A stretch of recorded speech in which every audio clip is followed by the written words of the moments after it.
சிவகங்கை மாவட்டம் கல்லல்னு இருக்கிற ஊர்ல வைராக்கியம் தான் வாழ்க்கையில ரொம்ப முக்கியம்னு நினைக்கிற ஒரு அம்மா, சுயமரியாதையுடைய சுயரூபமா இருக்கிற ஒரு அப்பாவுக்கு ரெட்டை புள்ள பிறகு. இந்த ரெட்டை புள்ளையில ஆம்பளை பிள்ளை மக்கு பிள்ளை. அந்த மக்கு பிள்ளை தான் இப்போ உங்க முன்னாடி பிரேம பிள்ளை.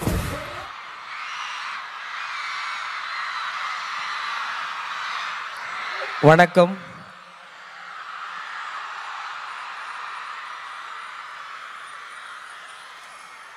பெரம்பலூரோட சூப்பர் ஸ்டார் ஐயா அவர்களை வணங்கி இந்த விழா மேடையில் உங்களை எல்லாம் பார்க்குறதுல ரொம்ப மகிழ்ச்சி. எல்லாரும் எப்படி இருக்கீங்க? எதுவும் கனவு மாதிரி இருக்கு. இன்னைக்கு தமிழ்நாட்டில் இவ்வளவு பெரிய கூட்டம் நம்ம பல்கலைக்கழகத்தை தவிர வேற எங்கேயுமே கூட்ட முடியாதுன்னு நினைக்கிறேன். அவ்வளவு எழுச்சியோட, அவ்வளவு எனர்ஜியோட, அவ்வளவு வேட்கையோட, கனவோட, கண்ணு கெட்டின தூரம் வரைக்கும் இளைஞர்கள் உட்கார்ந்துருக்கிறத பார்க்குறப்போ இப்படை தோற்பின் எப்படை வெல்லும் அப்படிங்கிற அந்த வாக்கியம் நினைவுக்கு வருது. ரொம்ப ரொம்ப மகிழ்ச்சியாக இருக்கு. இந்த நட்சத்திரா 2025 நீங்கள் தொகுத்து வழங்கணும் அப்படின்னு சொன்னாங்க. எவ்வளோ பேர் இருப்பாங்க அப்படின்னு கேட்டேன். ஒரு 25,000 பேர் இருப்பாங்க தம்பி அப்படின்னாங்க. ஏன் புரியல, என்னது ஒரு 25,000 பேர் இருப்பாங்க தம்பி? ஏங்க எவ்வளோ பேருங்க? 25,000 மாணவர்களை கொண்டு ஒரு பல்கலைக்கழகம் இயங்கி கொண்டு இருக்கிறதுன்னு சொன்னா இதை விட ஒரு ஆச்சரியம் எங்கே இருக்கு தமிழ்நாட்டில்ங்கிற கேள்வி முதல்ல எழும்புச்சு. எப்படி இதை உருவாக்க முடிஞ்சிச்சு? எப்படி இவ்வளவு பெரிய சாம்ராஜ்யத்தை ஒரு தனி மனிதர் உருவாக்குனாரு அப்படிங்கிற அந்த கேள்விக்கான பதில் தமிழ் தான் சொல்லுது. அன்ன சத்திரம் 1000 கட்டுவதை விட ஆங்கோர் ஏழைக்கு எழுத்தறிவிப்பது மேல் அப்படின்னு சொன்ன தமிழுடைய வார்த்தைகளையும், கேடில் விழுச்செல்வம் கல்வி ஒருவருக்கு மாடல்ல மற்றையவைன்னு சொன்ன வள்ளுவத்தையும் கையில் எடுத்துக்கிட்டு 17 கல்லூரிகள், அது போதாதுக்கு பள்ளிக்கூடங்கள் வேற, 3 மருத்துவக் கல்லூரிகள், மருத்துவமனைகள் இருக்கு. உடனே மருத்துவக் கல்லூரி மாணவர்களாக உற்சாகம் அடைஞ்சிட்டீங்களா? ஆகா நம்ம பேரை சொல்லிட்டாயடா அப்படின்னு. இல்லையா? மெடிக்கல் காலேஜ் ஸ்டூடெண்ட்னா கண்ணாடிலாம் போட்டுக்கிட்டு ரொம்ப பவ்யமாக இருப்பாயின்னு கேள்விப்பட்டோம். நாங்கள்லாம் ரக்கட்டான ஆளுங்க அப்படிங்கிறீங்களா? தப்பு இல்லை. இன்ஜினியரிங் ஸ்டூடெண்ட்ஸ்லாம் எங்கே பாருங்க? போதுமையா? ஏய் ஸ்டேஜ் அதிருதா தம்பிலா, ஸ்டேஜ் அதிருது. கலை அறிவியல் மாணவர்கள் எங்கே இருக்கீங்க? அடே அப்பா. ஏய் அதாவது நீங்கள் இப்போ பார்க்கணும், மெடிக்கல் காலேஜ் முன்னாடி உட்காந்துருக்கீங்க, இன்ஜினியரிங் நடுவில் உட்காந்துருக்காங்க, கடைசி வரைக்கும் கடல் என கலை அறிவியல் கல்லூரி மாணவர் தான் உட்காந்துருக்காங்க. இடையிடையே ஹோட்டல் மேனேஜ்மெண்ட் பசங்க இருக்கீங்களாப்பா? ஒரு 4 பயிலுக்கு கத்திக்கிட்டு இருக்காங்க அங்கே. ஏன்னா அவன் பூரா பின்னாடி வேலை செஞ்சுக்கிட்டு இருக்கான். கேரவனுக்குள்ள தண்ணி எடுத்துகிட்டு வர்றது, ஸ்வீட் எடுத்துகிட்டு வர்றது. அந்த பசங்களுக்கு ஒரு நல்ல வாழ்த்து சொல்லணும். நர்சிங் ஸ்டூடெண்ட்ஸ்லாம் இங்கே இருக்கீங்க. இன்னும் கடைசியில் ஒரு பெருங்கூட்டம் கையை தூக்கிட்டு இருக்கு. நிஜமாவே சொல்கிறேன், சத்தியமாக சொல்கிறேன், இவ்வளவு இளைஞர்களை எங்கேயுமே திரட்டவே முடியாது, திரட்டவே முடியாது.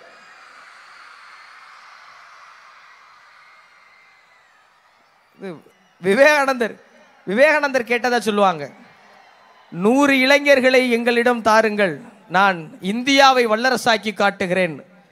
எனக்கு தெரிஞ்சு இந்த பையெல்லாம் கொஞ்சம் தயார் பண்ணோம்னா உலகத்தையே ஒரு உருட்டு உருட்டி பெரம்பலூரில் கொண்டாந்து வச்சிருவீங்க ஊருக்கு.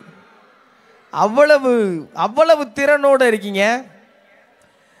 எனக்கு ஒரே ஒரு மகிழ்ச்சி தான், என்னென்னா இந்த அத்துணை பேரும் நம்ம கற்றுக்க வேண்டிய ஒரு விஷயம்.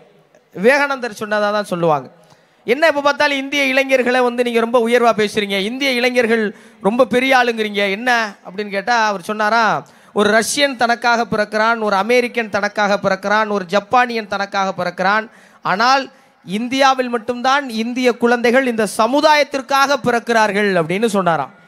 அப்படி இந்த சமுதாயத்திற்காக பிறந்து வாழ்ந்து காட்டுகிற ஐயாவின் தலைமையிலான இந்த பல்கலைக்கழகத்தில் இருக்கிற ஒவ்வொரு மாணவனும் இந்த சமூகத்திற்காக மாணவனாக வருவான் அப்படிங்கிற ஒரு பெரிய நம்பிக்கையோட ஏழை எளிய பிள்ளைகளுக்கு கல்வியையும் மருத்துவத்தையும் ஒரு மனிதர் இலவசமாக கொண்டு போய் சேர்க்கிறாருன்னா அவருக்கு ஒரு பெரிய வணக்கத்தையும் கைதட்டையும் நீங்கள் எல்லாரும் கொடுக்கணும்.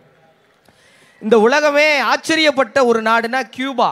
ஏன் கியூபா ஆச்சரியமான ஒரு நாடுனா, இந்த உலகத்தில் கல்வியிலையும் மருத்துவத்திலையும் ஒரு நாடு சிறந்து விளங்குச்சுன்னா அந்த நாட்டை யாராலையும் எதுவுமே பண்ண முடியாது அப்படின்னு ஒரு மாதிரியாக மாறின கியூபா போல கல்வியிலும் மருத்துவத்திலும் ஒரு பகுதி சிறந்து விளங்கினால் அந்த பெரம்பலூரை இந்த பிரபஞ்சமே நினைச்சாலும் ஒன்றும் பண்ண முடியாது அப்படின்னு 1/4 நூற்றாண்டாக வைரக்கற்கள் போல பதிஞ்சிருக்கிற இந்த பல்கலைக்கழகத்தை பார்க்குறப்ப ரொம்ப பெருமகிழ்ச்சியாக இருக்குது. எனக்கு உங்கள் எல்லார் பேரையுமே ஒரு தடவை சொல்லி உங்களுக்கெல்லாம் ஹாய் அப்படி சொல்லணும்னு ஆசையாக இருக்குது. ஆனால் இன்றைக்கி ஆரம்பித்தோம்னா இன்னொரு 25 வருஷம் ஆயிரம் போருக்கு உங்களுக்கெல்லாம் ஒவ்வொருத்தராக பேர் சொல்லி ஹாய் சொல்கிறக்குள்ள. எல்லாரும் ஒரு தடவை எனக்கு வணக்கம் சொல்லிடுறீங்களா? முத்துக்குமரன், வார்த்தை பிரயோகம் புத்திசாலித்தனமாக இருந்தது.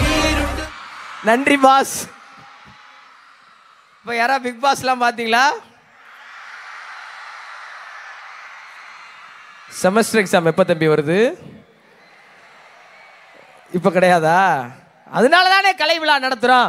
செமஸ்டர் எக்ஸாம் வச்சு அதெல்லாம் நடத்துவோமா? நாங்கள் கொஞ்சம் உங்களை உற்சாகப்படுத்தி தயார்படுத்தி அடுத்து பரீட்சைக்கு பக்குவமாக அனுப்புவோம். என்னை கேமராமேன் என்ன நீங்கள் வாட்டில் அவங்கள ஃப்ரேமில் காட்டுறீங்க, அவங்க கையை நான் எனக்கு தான் காட்டுறாங்க ஒருக்குன்னு ரொம்ப நேரமாக உற்சாகமாக பேசிக்கிட்டு இருக்கேன்.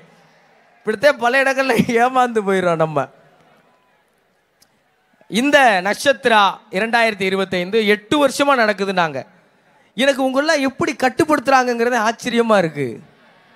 நம்ம போயில 4 பேரை சேர்த்தோம்னாக்கே அவங்க ஒரு மாதிரி பண்ணி விட்டு போயிடுவாங்க. இவ்வளவு பேரையும் சேர்த்து கட்டி ஆண்டு அதான் தலைமை பண்புங்கிற ஒன்று. ஐயா கம்பீரமாக உட்காந்துருக்கிறது பார்க்கும்போதே தெரியுது.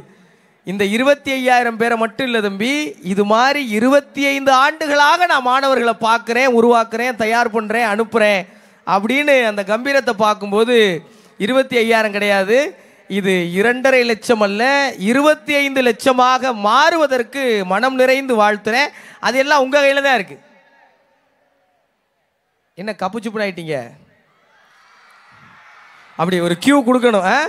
பரவாயில்ல, நீங்கள் இதை செஞ்சுருவீங்கிற நம்பிக்கையும் அளவுக்கு அதிகமாக இருக்குது. ஏன்னா இங்கே இருக்கிற மாணவர்களை பற்றி உள்ள நிறையா கேட்டேன். நீங்கள் கலந்துக்கிட்ட கலை நிகழ்ச்சிகளை பற்றி, விளையாட்டுத்துறையில் உங்கள் சாதனை பற்றி, கல்வித்துறையில் உங்கள் சாதனையை பற்றி, அதெல்லாம் ஒரு பண்டல் மாதிரி கொண்டாந்து கொடுத்தாங்க 100 பக்கத்துக்கு. அதை வாசிக்கிட்டு இருந்தால் விடிய விடிய நான் வாசிக்கிட்டே இருக்க வேண்டியதான். கலை நிகழ்ச்சி நடக்காது, என்னை கைதட்டுறவங்க என்னை பார்த்து கடுப்பாயிருவாயினேன்னு சொல்லி அதெல்லாம் ஒதுக்கி வச்சுட்டேன்.